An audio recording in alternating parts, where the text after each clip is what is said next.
كيبور ملتي ميديا برودكشن. الحمد لله رب العالمين وبه نستعين على أمور الدنيا والدين. أما بعد وبلينتنا فارون كربيتي كعلماء وربطا أكأرجئيتي ربين علماء تتكا غدا أسكالو علمي بسيسة به ولينغه والأرقى أنغمده والأرقى جرى ولينتاء جرى جرى قلنا همت أفته غمد أفته آجة أرقى مكانانو ولينتاء مكان قفانو ربي تنا أمريتي إنكيسا نوفئ الحمد لله رب العالمين. إن شاء الله قباب سي درسو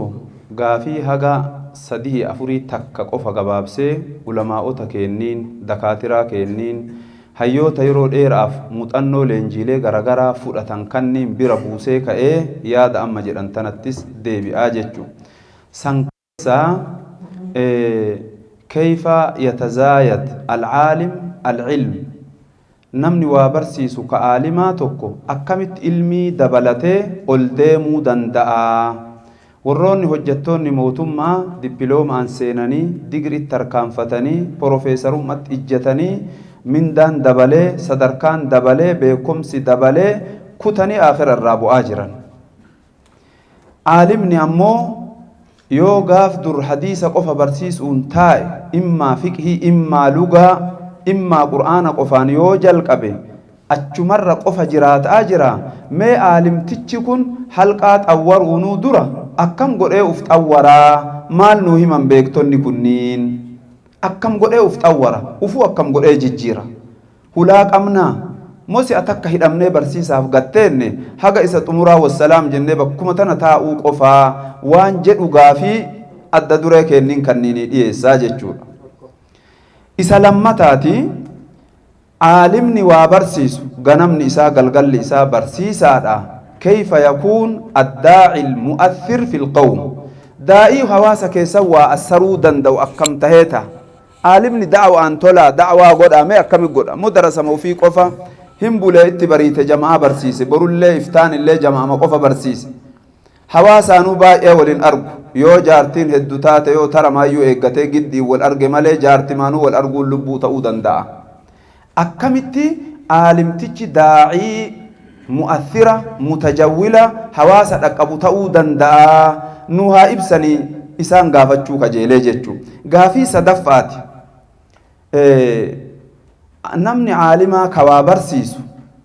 أكم تهي جارسو تبياتي والقبق أباتو قبا حقيقة الأمر جارسوني أبا قد آهير أداتو متني قبا والقباتني آداء في جمستني اتفوف آجرا بيان قبا والقبن چيني كإسانيت دوت اللي كما إسانيت قمي قمان اللي تإسانيت مي شيخني سلا جمعا هركا قبون هركا والقبا قبا والقبا والأفوجر بيان أكم تهي ولين سجعو دندعا جماعة كان نجلا بدا اتقيبنا جماعة مكان قفنا نسينا مو بيالي نسينا هركت ديفنا جارسون نسكاتا نغت قادسا لين جرو قميل لين جرو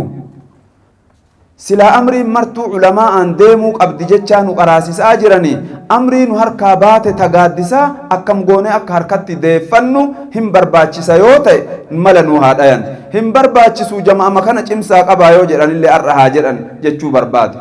غافي أفرفا كيسة مراتي أمو أرى أكو مقادسة جلا إمغالي وغمانو أكا إمغالي أكا جينيني غماني غميني اللي أكو مجرتو تجارسو تا قفتات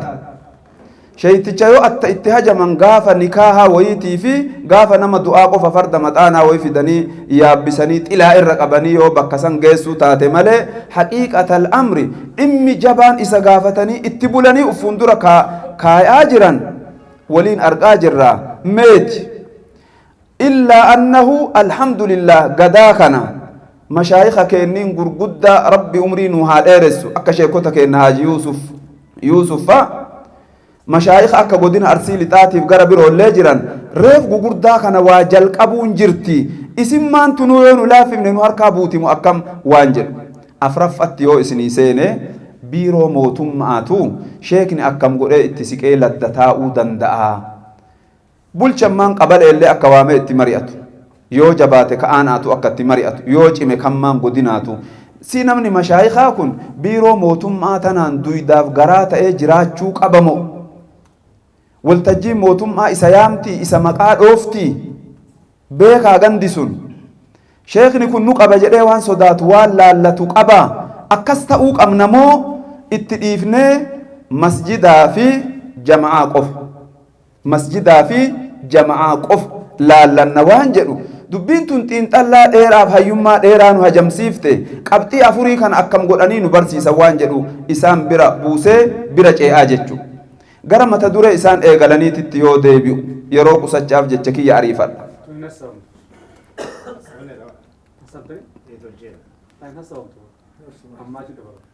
Eeywa jazakumullah. Maali ta mata dureen amma isaan jalqabatti kaasan ta'anillee itti seenuu barbaade. Umrii kiyya keessatti waan an irraa gammadee dhiisuu dhabe hedduu namootatti illee an dubbadhe sheekota keenya Haaji Yusuf Ciroo Booranaa fi Gujii fi dheebuun guddaan imimmaan ija isaanii qabate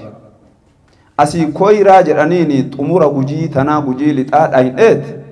ganda Koyiraa jedhamu san Oromoo miti saba biraati biyya biraati mashaayikni lamaa bahee achinnatti dhufe si namoota akkanaa ka mudawwara bareeda amaamaa bareedu uffatu argine eessaa dhuftan jarana jennaan sheekota Haaji Yuusuf fa'atu gaara san duuba nu kaahenaan jedhan wallaahi laaziim meeqa isinii kafalan mindaa hagana nuu kafalan haga ijoollee hagamiif isin fidan nama 20 takkaaf asin nu qacaranii jedhan har'a maal irra jirtan jennaan naannoyni sun diinii qabate naan jedhe namni sun an akka gaafas gammade waan gammade natti hin fakkaatu wallaahi laaziim yoo as galu gaafa tokko isaan bira dhaabatanii jamaa takka tamindaa kafaluu namni qaranaa kafalu sun irraa bade mee waa na gargaartanii ka jedhaniin gurri kiyya na dhagaye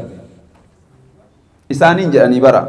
kana gurri kiyya na dhagaye maa itti kadhatan nama biyya biraa kaayanii ana na ajaa'ibsiise karaan isaan bayan sun karaan isaan baasan sun bara nama mudawwara uffatu nama akkam jedhanii faana deemanii ilaalanii wallaalarraa namni diimaan ajaa'ibaa wayii mudawwara ajaa'ibaa uffatee magaalaa tana keessa mul'ate gaafa wayii jedhan jennaan ila badaa kun Yesuusiinuu ta'uun ooluu jette jedhan wallaala daangaa irraa diimaan mudawwara uffatu kun Yesuusimaa ta'uun ooluu jette jedhanii wallaahi ladiim kolfaan nu fixan wallaala isaanii irraa jechuudha. Idan yoo asiin Gujii bahaa tana dhufnee magaalaa wahii geennu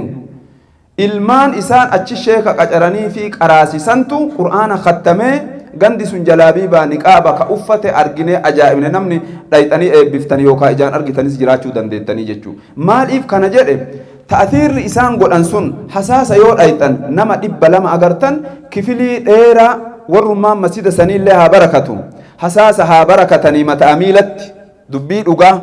godina Arsii lixaati akka ganda sanii namni socho'een jiru. Amba dura socho'anii gola dheeraa isaa tokkoomi bar allama arge ilmaan hagan qabnu gandi ganda hadiisa dachaati laakiin ijoollee Gujii argine ta Booranaa argine ijoollee Silxeetu achitti agarre eenyu achitti argina beeytu Sidaama ajaa'ibatti Wallagga ajaa'ibatti awaama malee waan biroo ani agarre eessaa dhufte yoo nu jennu kana himti hedduu qur'aana khattama ijoollee 20 si'a takka kittaana namni akka Haaji Muhammad Sa'id ka ulee isaanii ta'e amma ganda akhiraa deeman nama akkasiillee yaa rabbi nuuf fidi jennee boo'aa jira ilma ofiituu namni kittaanuu hin dandeenye ilma 20 gaciibsanii kittaanan namni zakaa itti kadhatu isaani namni waliin cinqamu ka sheeka qacaru isaani khulaasa dubbiin kuni sheekni keenya sheek Habiib Huseen rabbi rahmata duniyaa akhiratti isaanii haa godhu ra'iisa godina kanaati yoo dodola akka hasaasaa san hojjette malee galtiin hun jirtu carraan guddaan isa kana yoo shaashamanneen akkas dalayde malee kofale teessaniimi nageellee Arsii teessaniimi hadaabbaan ganda ufittuu baadhattuumi ummata rahmataatiimi isin warri godina afoo jirtan yoo halkanii guyyatti gadi baatanii qaafilaa du'aataa ergaa wanni hasaasa argame sun awwala dodolatti argamu shaashamannetti kuyyaratti argamee jira bishaan gurraachatti argamee jira zeeroo asiritti argamee jira kana maraa manatu itti ijaarame ka kuyyaraa santu karatti hafe malee waggaa lama har'aa ijoollee 270tu qur'aana khattame haa ta'u kalaakofnu kunis ni'imaa nu marti keenna walitti qabnu Sheekh Habiib nu gammade malee nu gargaare malee takkaa nu afoon dhaabanne kunuu gammachuu gudda nu gargaarsa agarre nu afoo dhaabatuun agarre walaakin zakaa ganda jirurraa guura'a billaahi alaykum kun musiibaa guddaa karaa wanti kun cabuun markaza akkasii achin nu ijaara naannawa kana mul'un markaza akkasii nu ijaara ilmaan 60 fuunee dodola geessina hadaabbaa geessina jama'aa waan kanneen ulamaa'ota waan kanneen irra waliin jiran akka Sheekh Jamaal Hullee akka Sheekh Seeyfuu akka Sheekh Muhammad Nuur Gammachuu akka Sheekh Saafii Anaayyuu raabitaa halaqaata ilmiyyaa ko ta'anii ulee takka yoo qabanne wabillaahi biyyi kun muluun hin cabaa karaan wanni kun cabuun an karaa kana ta'uu arge ulamaani biyya kanaa kallattii dhaabatuu arge isaan dhaabatuu arge maraakiza garagaratti ijaaruu arge nu waliin deemuu arge hasaasaa kaka'ee sidaama dhakarra bulu arge sidaama dhaqee waliin dhakarra bulle hasaasa dhakarra bulanii qabaataan isaanii makiinaa fudhatee daa'ii tahee bay'aa jira sidaama ar'a halaftu birabbil izza ganda dhaqan mara qoma badhisee itti seenu malee an waan biraa anin agarre gadoota 68 asfinnee leenjifnee mudawwaraa amaamaa itti uwwisaa galchine galee daa'ii tahe galee lafa beete kiristaanaa kenne irraa gaabbatuuf yaalii godhe jijjiiramatu argame sila itti seenee irraa deebi'aaraa yoo jenne almuhim aanaa kana maraa sheeka lama qoodaa fi biyyas taa'ee haa barsiisu diiniin amma biyya dhaala ani mala kana arge aanaa qooddanii qabaatan maan magaalaa tokkocha keessa warri hasaasa warri hadaabbaa dodolaatuu cufuu deema an isinirras dheeresse halliin jiru dheeraan kana ulamaani keenna ka as jirtan marti akka abbaa keennaa kanatti amaana'a diini rabbiiti yaada ar'a wallaahi ani kan baataa xambaaroo oolle haddaromo magaalaa eenyu jedhamtu dubartii kiristaanaattu bahee harka nuu caba nama 600 oltu sallamuu fatira kana guutee isin eegee isin dhabe jedhanii bakka sadidha hin nama 200 shahaadaa qabate uzrii maal himatan yoo nama nu barsiisu nuun kennine bu'aa nuun qabu qulla jechaa nutti himatan ummanni qullaa jira walaytaan qullaa jirti magaalaa diimtuuti masjidni tokkochi keessa hin jiru aanaa masjida muluman qabne jira aanaa bara walaytaa keessa nama islaamaa tokkochatu afoon isaa kiristaana duubni kiristaana dalgi isaa kiristaana mana tokko ijaaratee taa'a nu arginaan miilli lafa hollattee imimmaan keessaa jige masjida kophaa ijaaratee bira taa'a wallaahi al'aziim akkana nam tokko nama isa gargaaruun qabu cinqee isa dhumaa keessa jira walaytaan dukkana keessa jiran kan baanni dukkana keessa jiran mee ummata oomoo qullaasan dhiisaa namni diinii dalaguu barbaaddan itti bobba'a karaa kanaan nuu dalagaa jedhee tabiraattu jira ammoo tabiraattu jira raabitaa halaqaata ilmiyyaa warra as keessatti dhaabatee mindaan ala angoon ala dhugamaan dalagaa jiru ka'ani lafa itti isaan irraa beeku kana xullaaba ilmii ergaa fi jirtan itti kennaa jirtan xullaaba halqaa keessanii yaa'etu akka bara dheengaddaatti nama 100tu da'waa deeme Sheekh Muzayyantu guutuu harkaa qaban nama isaan fakkaatu wajji wallaggaan 15 ta'uun oolu boorana gujii lamaan wallaggaa lamaan shawaa kana dubartii haraqee asiin dalagaa faatihaa qaraasifnutu jiraa jedhan jama'aa yaa'e kun nama 500 ol ilmaan akkasii haree fide haree as fide bara sheeka 4 bira keenne qara'aa jira achi sallamsiisaniin dhiisan qabanii as fidan ilmaan kana achi harree hin finna halqaa nama akkana dodolannuu qabaa hadaabbannuu qabaa billaahi alaykum kana amaanaa walit dhaamnaa jechuu xullaaba nuu kennuu amaanaa walit dhaamna ka xullaabni sun fide nurraa baadhatu amaanaa walit dhaamna harka tokkochaan baadhatu as deebina ammoo ummanni shaw'aa finfinnee garaa jalatti jiille ummanni shaw'aa rabbi jechuun kun maal jechuu akka tahe naman beeyne jira waan gurra kiyyaan dhagahe halaftu birabbil izza hin beekani nama mudawwara uffatu haga daqiiqaa 10 wayii hin laalan yoo inni bira dabre waan hin beekneef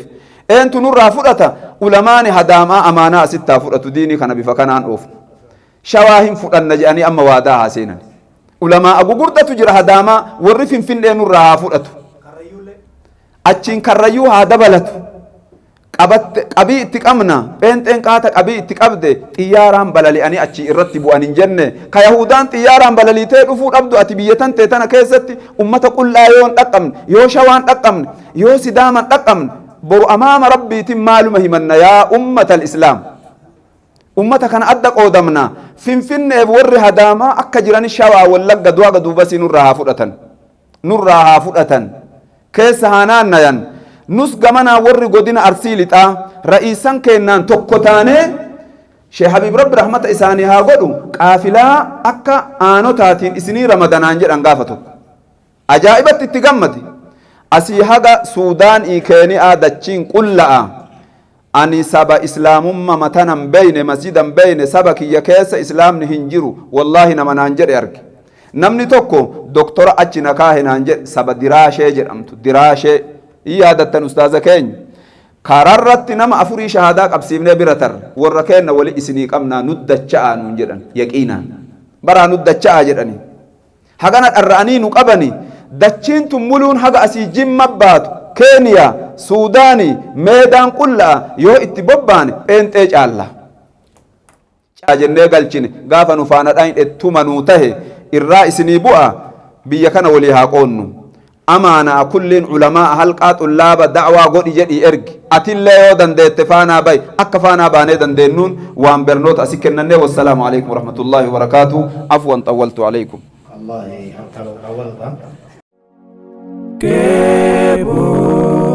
Kebor Multimedia Production.